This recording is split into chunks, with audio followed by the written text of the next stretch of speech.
I am the Whistler, and I know many things, for I walk by night.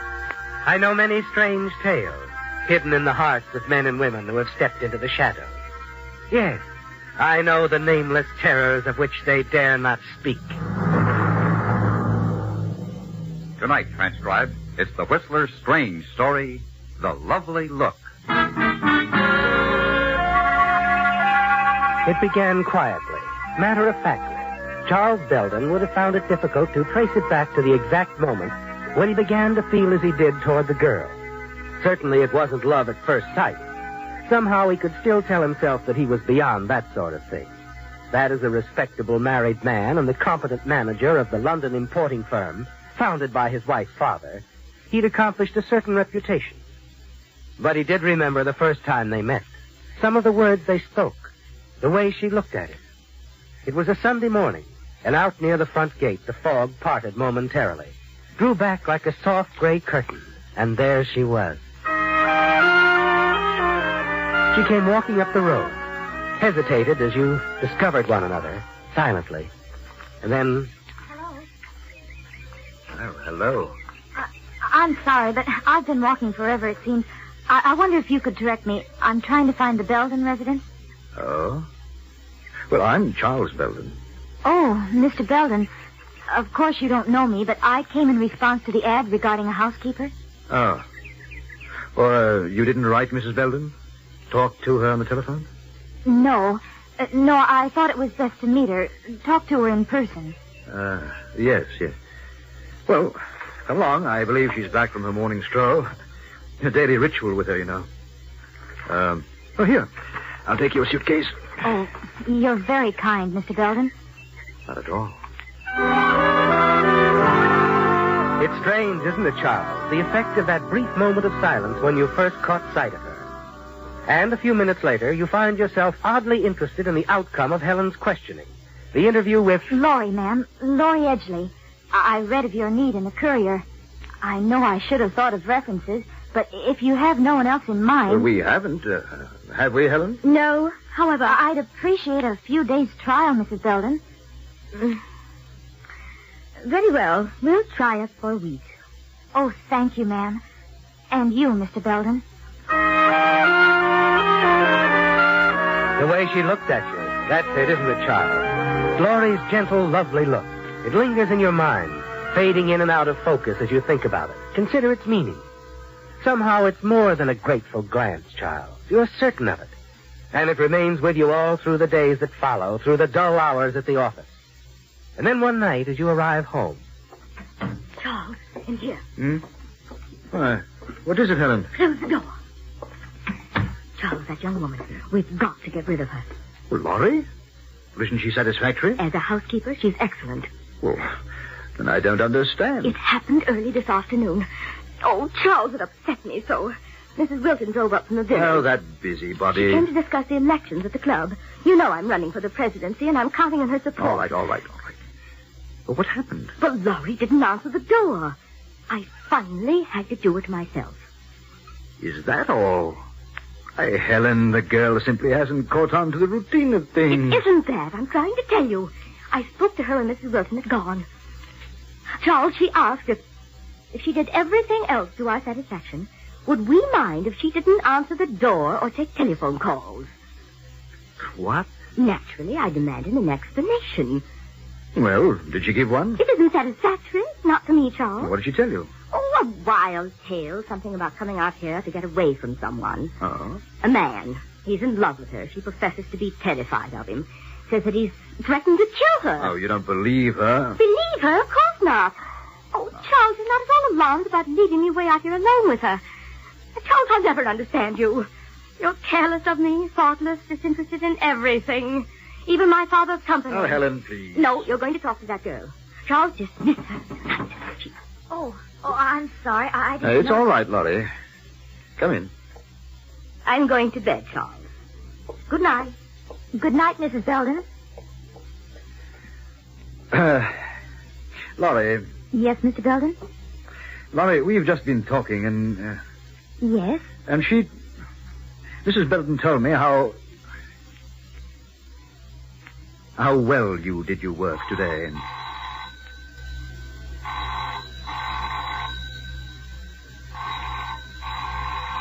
It's all right, Laurie. I'll get that. You don't have to answer the phones or the front door, ever. And you're going to be all right.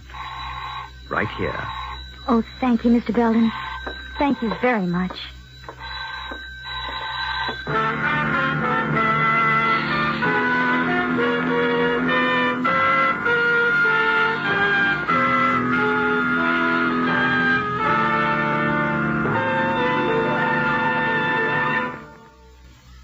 In just a minute, The Whistler will continue tonight's story. And now, back to The Whistler.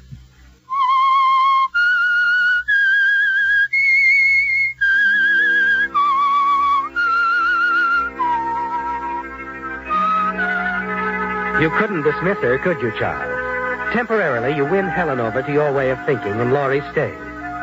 But week after week, the contest between you and Helen is renewed, and her patience reaching the breaking point.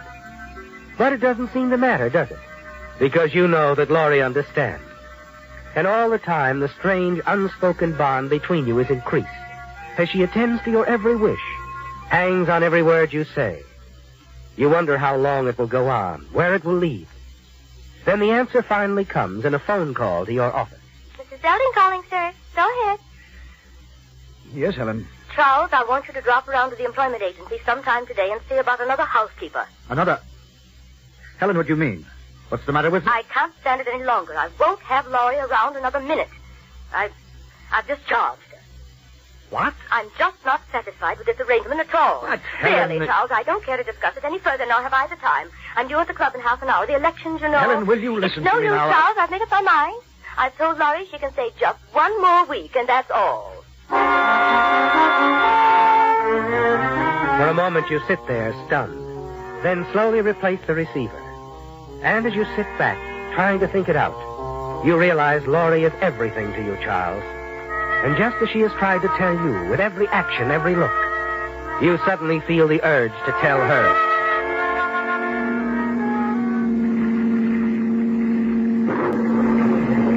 An hour later, you're racing across the English countryside, the rain driving against you as the car swerves perilously along the narrow cliff road. Finally, you swing into the driveway, hurry up the steps, and then into the house. Laurie! Laurie! Then you hear it, the movement in the kitchen. Hurry down the hall, catch sight of her. Laurie! The thunder drowns your voice. She doesn't hear. Move across the kitchen. Touch her arm gently. Oh, Laurie, I'm sorry. I didn't mean to startle you. No, it's quite all right. It was silly of me to... Well, I always think it might be him. I know. Whatever are you doing home at this hour, Mr. Belden? Laurie, listen to me. You can't go away. You mustn't.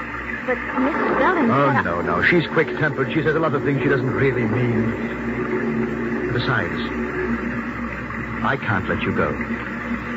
Well, I suppose I could stay until you got someone else. No, that isn't what I mean, Laurie. It's that I know I'm handling this rather badly. I don't quite know how to say it. You see, I have never really been in love before. In love? Please, Mr. Belden, you mustn't talk that way. I had to let you know how I felt. And once I'm free, well, I don't expect an answer right away, Laurie. But I hope you'll want to think about it. A little. I think I'd better go now, Mr. Belden.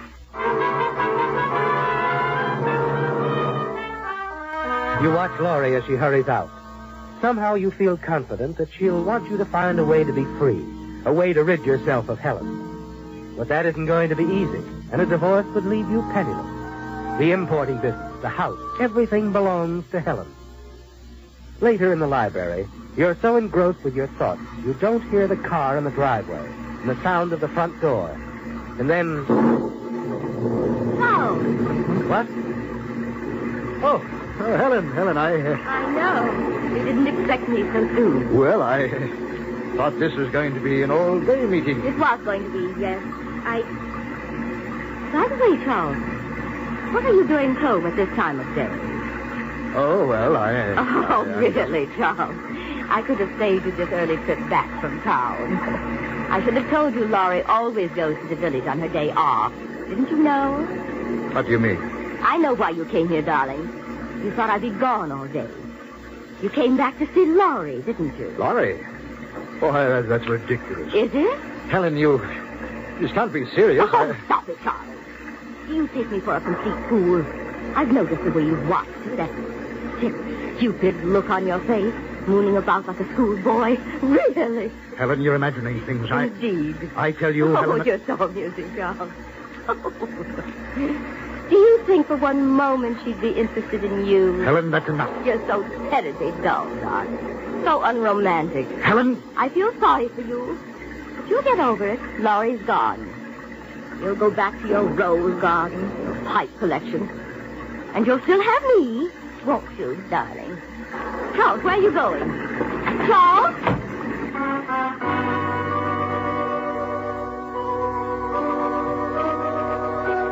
You wonder why you didn't kill her? Yes, with Helen dead, you'd be free to marry Laurie, wouldn't you? Suddenly, the answer to your problem becomes quite clear. You stop your car in the village and enter the tobacco shop. Morning, Mr. Belden. Good morning, Matthew. Seems like it's clearing up a bit, eh? What a storm we had last night. Yes, it was. What's going on over at the constable's office? I noticed quite a few people. Oh, there. Yeah, a bit of excitement we had. Constable and some of the lads brought a man down from the cliffs. Oh? The cliffs? Yeah, tourist chap staying over at the inn. Decided he'd take a bit of a stroll early this morning. Lost his footing. Yeah, lucky thing for him he wasn't killed. I see. Well, what'll it be, Mr. Belden? Well, the same as usual, Matthew. Small tin. Oh, no. Yeah, lucky chap, that one. Dropped some 15, 20 feet down to a ledge, he did. He was lucky, all right. There you are, Mr. Belden. Thank you. Mrs. Belden still take her walks along the cliffs every morning? Yes. Yes. She does. Yeah, better warn her. The cliffs are dangerous in this kind of weather. Never can tell what might happen, you know. You're quite right. You never can tell.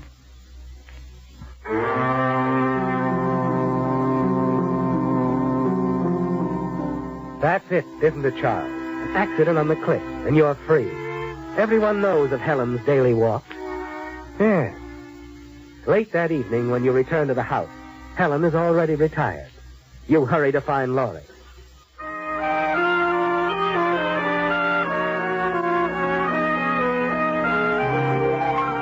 As you step into the half-darkened library, you see her standing by the window, staring out into the garden. You approach within a few feet of her. Laurie, don't turn around. Don't say anything. Just listen to me. I found a way to be free of Helen. But first I've got to know how you feel. I've got to know if you want me to go ahead with it. Now, listen, Laurie. This is very important. You will not be implicated. So you don't have to answer me. You don't have to say a thing, Laurie. Unless you want to stop me. Laurie, shall I go ahead with it? All right, darling. I'll do it.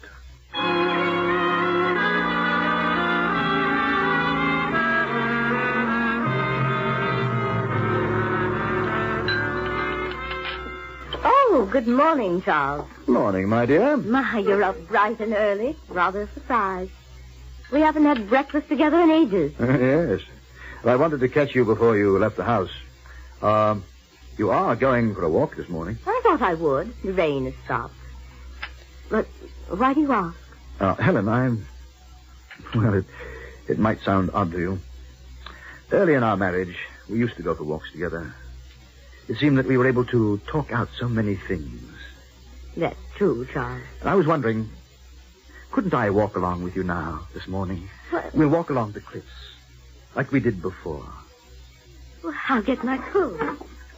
And, Charles. Yes? I'm glad that you thought of this. Good. I think it will settle a lot of things, Helen. For both of us.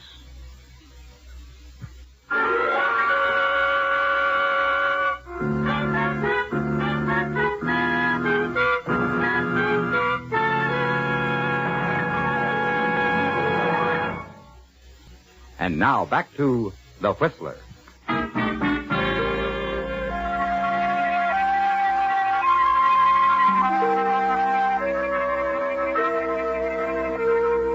It's all over now, isn't it, Charles?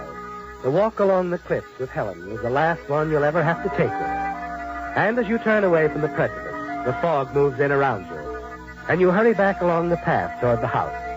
You're anxious to see Laurie again, talk to her, gain the reassurance that sweeps over you every time she looks at you.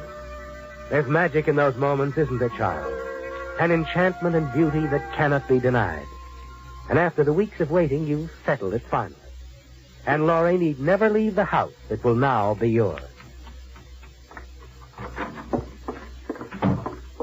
Laurie! Laurie! Oh, there you are. Oh, is something wrong? No, Laurie. It's over. Exactly as I said. Over? It'll seem like an accident, Laurie. I'm sure of it.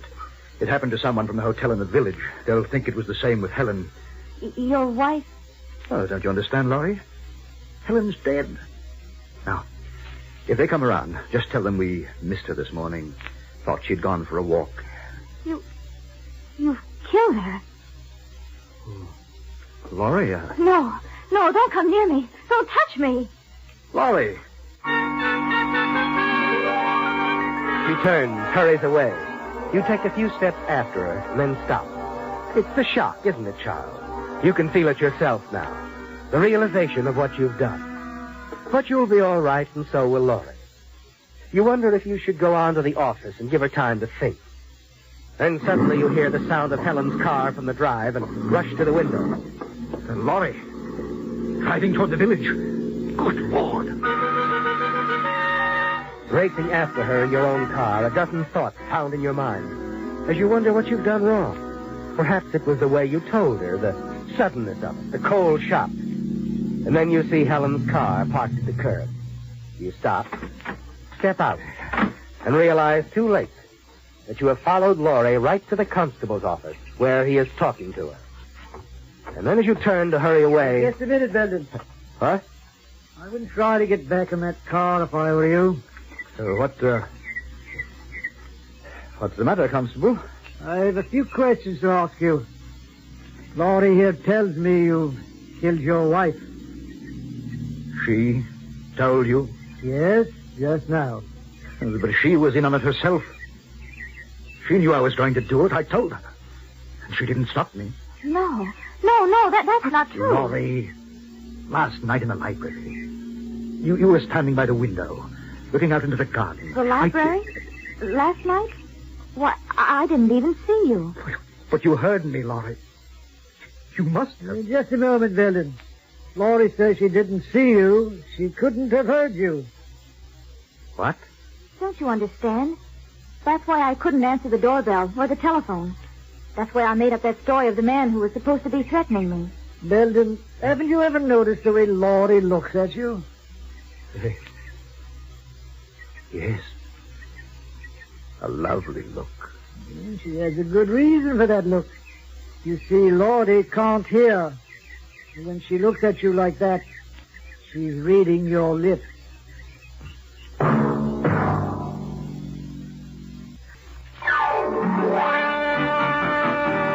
Featured in tonight's story were Bill Foreman as the Whistler, John Daner, Lorene Puddle, Mary Lou Harrington, Eric Snowden, and Dick Ryan. The Whistler, directed by Gordon T. Hughes, with music by Wilbur Hatch, is produced by Joel Malone.